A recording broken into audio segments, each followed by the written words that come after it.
Assalamualaikum warahmatullahi wabarakatuh. Kembali lagi bersama saya Muhammad Ridho pada pelajaran matematika. Nah, bagaimana kabarnya adik-adik? Sehat? Ya, insya Allah sehat. Nah, kali ini pembelajaran yang akan kita bahas adalah tentang statistika, di mana yang berhubungan dengan penyebaran data. Nah, tujuan pembelajaran kita adalah siswa dapat menyelesaikan permasalahan yang berhubungan dengan ukuran penyebaran data pada data tunggal. Oke, kita akan menuju pada materi pokok, yaitu ukuran penyebaran data. Nah, sebelum kita belajar pada materi ukuran penyebaran data yang terdiri dari simpangan rata-rata, simpangan baku, dan variansi, alangkah baiknya kalau kita belajar dulu tentang jangkauan.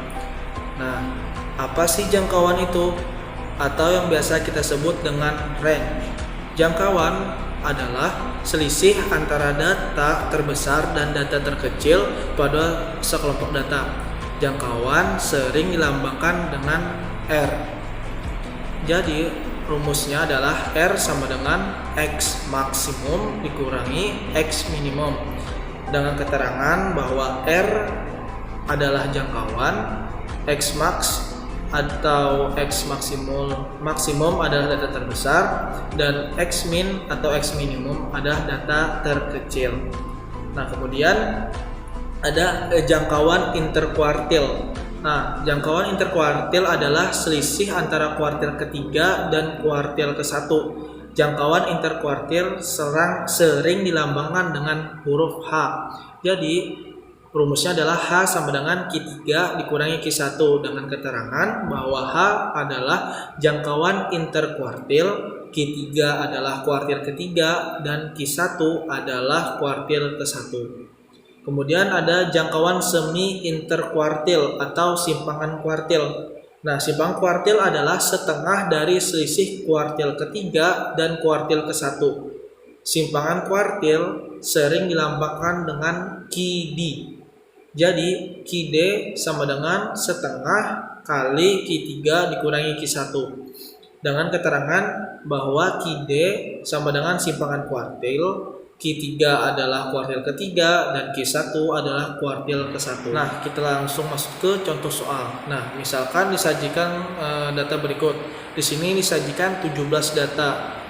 Datanya dimulai dari 3, 6, 10, dan seterusnya, dan yang terakhir adalah 8. Nah, di sini kita lihat totalnya adalah 17 data. Kemudian kita diminta untuk menentukan berapa jangkauannya, kemudian berapa jangkauan interkuartilnya, dan berapa simpangan kuartilnya. Nah, untuk pembahasannya, pertama yang harus kita lakukan adalah kita harus mengurutkan data dari data yang terkecil sampai data yang terbesar. Kalau sudah, kita bisa menentukan bahwa data terkecilnya adalah 2 dan data terbesarnya adalah 10. Jadi jangkauannya adalah R sama dengan 10 dikurang 2 sama dengan 8. Nah, kemudian kelompok data ini kita bagi menjadi 4, sehingga kita bisa menentukan Q1, Q2, dan Q3. Ternyata pada data ini kita dapat menentukan bahwa Q1 itu 4,5 dan Q3 itu 8.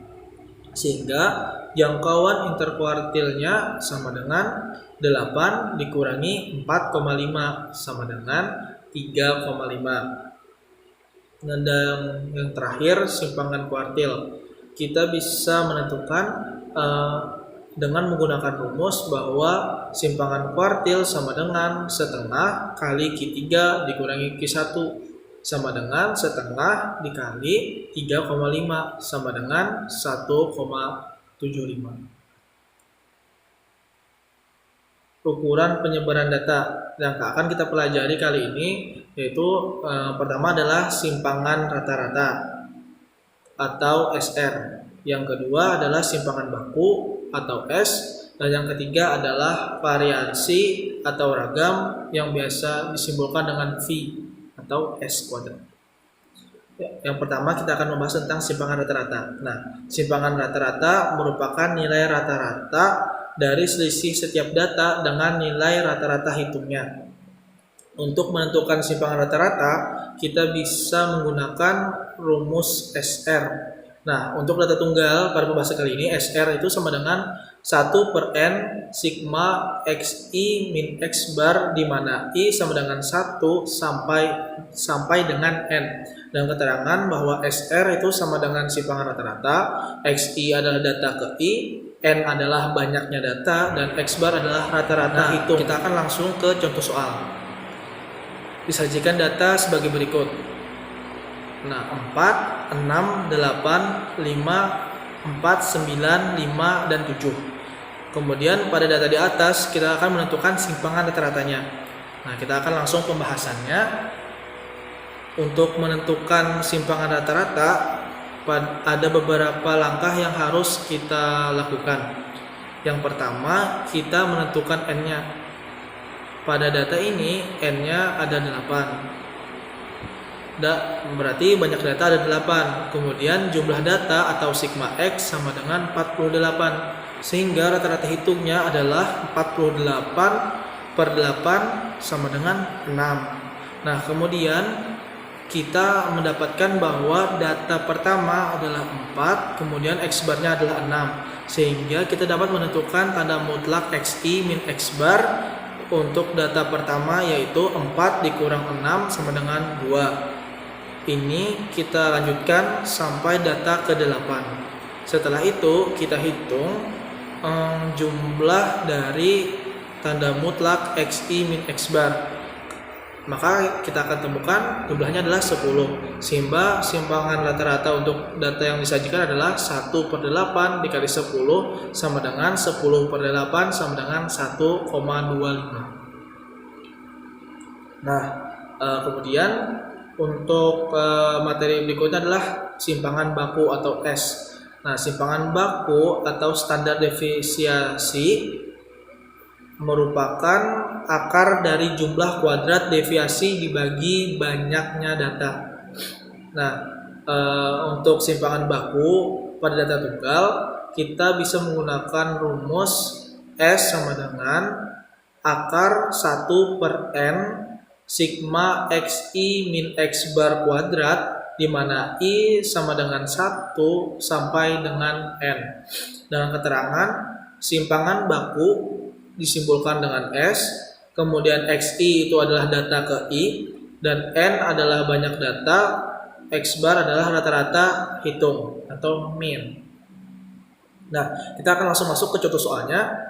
Disajikan data sebagai berikut, sama seperti data pada contoh sebelumnya. Di sini kita akan menentukan simpangan bakunya. Nah, kita akan langsung masuk pembahasannya. Langkahnya hampir sama dengan menentukan simpangan rata-rata. Jadi yang pertama kita akan menentukan banyaknya data untuk N-nya sama dengan 8. Kemudian menentukan jumlah datanya yaitu sigma X sama dengan 48. Sehingga kita peroleh X barnya yaitu tadi 48/8 sama dengan 6. Nah, kemudian jika ini sudah, kita akan menentukan nilai dari XI min X bar kuadrat untuk data yang pertama, yaitu 4 dikurang 6 dikuadratkan sama dengan 4. Nah, kita lanjutkan pada data-data berikutnya sampai data ke-8. Setelah itu datanya kita jumlahkan dari XI min X bar kuadrat sama dengan 24. Sehingga simpangan bakunya adalah sama dengan akar 1/8 dikali 24 sama dengan akar 3. Jadi pada data ini simpangan bakunya adalah akar 3. Yang ketiga, kita akan membahas tentang variansi atau ragam. Biasanya simbolnya adalah V. Variansi atau ragam bisa juga merupakan hasil kuadrat dari simpangan baku. Tapi secara khusus variansi atau ragam adalah nilai yang menunjukkan besarnya penyebaran data pada kelompok data. Untuk ragam atau variansi data tunggal, kita bisa menggunakan rumus V sama dengan S kuadrat sama dengan 1 per N sigma XI min X bar kuadrat dengan I sama dengan 1 sampai dengan N, dengan keterangan bahwa S merupakan simpangan baku, XI adalah data ke I, N adalah banyak data, dan X bar adalah rata-rata hitung atau min. Nah, kita akan langsung masuk ke contoh soal. Kita gunakan contoh soal yang sama pada simpangan baku sebelumnya. Nah, tapi di sini kita akan menentukan variansi atau ragamnya. Pembahasannya, untuk menyelesaikan atau menentukan variansi, langkahnya sama persis dengan menentukan simpangan baku. Kalau pada contoh soal simpangan baku, kita bisa menentukan bahwa simpangan bakunya adalah akar 3, maka pada variansi kita tinggal mengkuadratkan saja dari simpangan baku yang sudah kita tentukan. Jadi V atau variansi sama dengan akar 3 kuadrat sama dengan 3. Nah, baik, kemudian di sini ada hubungan antara simpangan rata-rata, simpangan baku, dan variansi. Nah, tadi kita membahas tentang data tunggal, maka kita akan perhatikan tentang data tunggalnya saja. Di sini simpangan rata-rata, simpangan baku, dan variansi rumusnya hampir sama, hanya berbeda di tanda mutlak atau pengkuadratan XI min X barnya saja. Nah, antara simpangan baku dan variansi akan lebih mudah menentukan variansi kalau kita sudah menentukan simpangan bakunya. Nah, oke, kita akan lanjut ke pada pengembangan antara simpangan rata-rata, simpangan baku, dan variansi. Nah, itu ada koefisien variansi, adalah perbandingan antara simpangan baku dengan nilai rata-rata hitungnya yang dinyatakan dalam bentuk persentase. Nah, rumusnya adalah KV sama dengan S per X bar dikali 100%. Dengan keterangan bahwa KV adalah koefisien variansi, S adalah simpangan baku, dan X bar adalah nilai rata-ratanya. Nah, untuk contoh soalnya, nilai rata-rata matematika dari kelas 12 UPW 1 adalah 80 dengan simpangan baku 4,5. Nah, sedangkan nilai rata-rata matematika dari kelas 12 UPW 2 adalah 70 dengan simpangan baku 5,2. Kita akan menentukan berapakah masing-masing nilai koefisien variasi dari kedua kelas tersebut.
Koefisien variansi pada kelas UPW 2 adalah 7,4%. Jadi kalau kita lihat di sini koefisien variansi antara 12 UPW 1 dan 12 UPW 2 itu lebih tinggi kelas 12 UPW 2. Demikianlah pembahasan kita kali ini. Kurang lebihnya mohon maaf. Semoga bermanfaat. Wabillahi taufiq wal hidayah. Wassalamualaikum warahmatullahi wabarakatuh.